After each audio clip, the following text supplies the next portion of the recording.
Alright, what's going on, ladies and gents? Randy here with RTS Mobile Gaming, bringing you a fantastic video today. We are playing Lord of the Rings Rise to War, and in today's video we are talking about the new Tier 3 Evil Commander, Beruthiel. Beruthiel is the crazy cat lady queen of Gondor. Let's get right into it. So first things first, give me the like and sub! Yes! Beruthiel is an evil woman, part of the Evil Men faction. Okay, she is a support commander, which means she gives 25 focus and 5 skill points. Like I said, she is tier 3.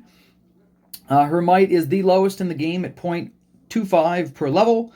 Her focus is decently above average at 2.17 per level. And her speed is well below average at 0.41 per level. So she's very slow, has no might to speak of, decent focus, and a lot of cats. So, if you like kitty cats, let's get ready to rumble.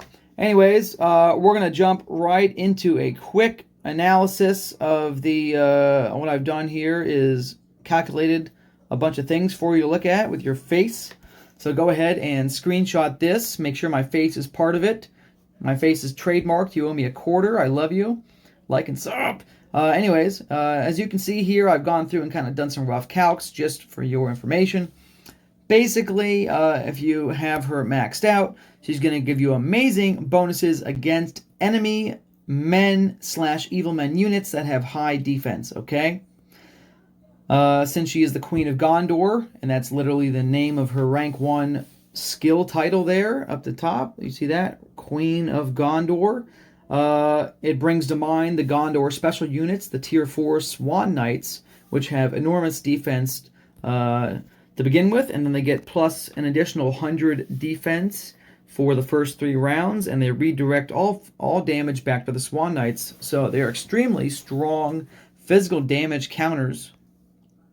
They're extremely strong physical damage counters, which Gondor really is able to use quite effectively. So Beruthiel is definitely looks like they designed her to counter the Gondor Swan Knights, and she does that somewhat effectively, okay? One of the interesting things to note is that her Respect 5 tree here gives damage bonus received to both your men and evil men as well as the enemy men and evil men.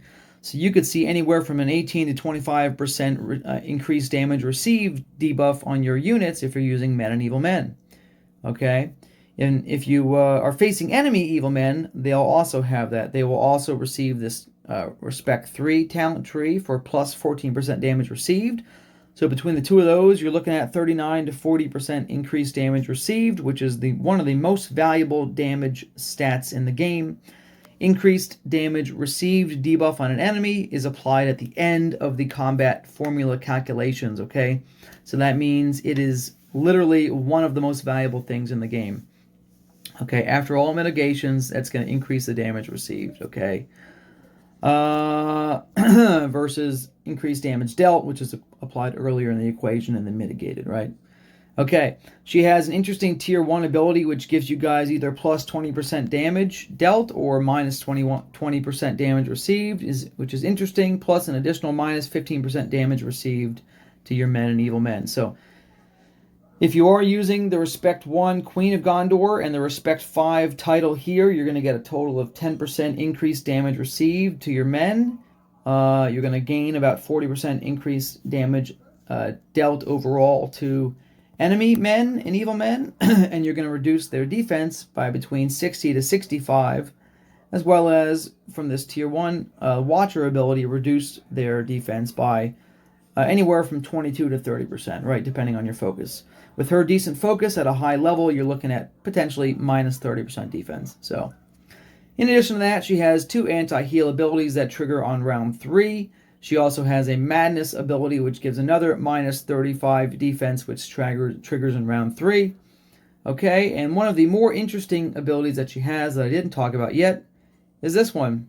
We'll jump to that in a second. I want you to look at the wording on that. It's very interestingly worded, and if it works the way I think it works, it could be very strong in some situations. So Espionage is her Tier 1 offshoot here, okay, and it's against the enemy with the highest attack, going into round 3, for 2 rounds. It's going to reduce their damage to the lowest possible.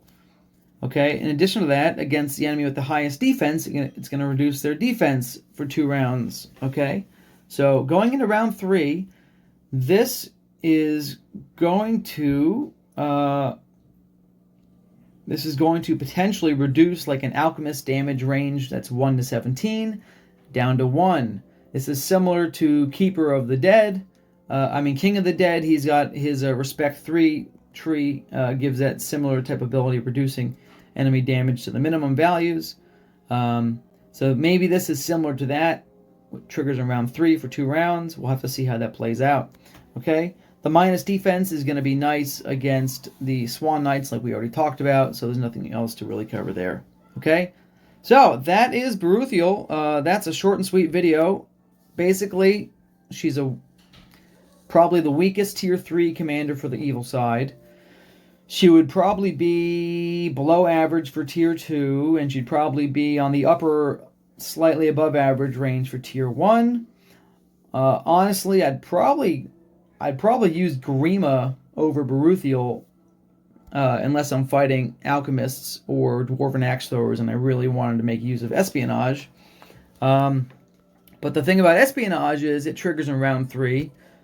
The madness triggers in round 3, so they're almost working against each other. Why reduce the enemy's damage to the minimum? If they're going to be attacking their allies, potentially, you're now reducing the madness damage. So I feel like there's too many skills that all line up at the same time and are slightly counterintuitive to each other. Okay? So, anyways, that's the video. Give me the like and sub. I love you guys. Long time. Randy out, baby.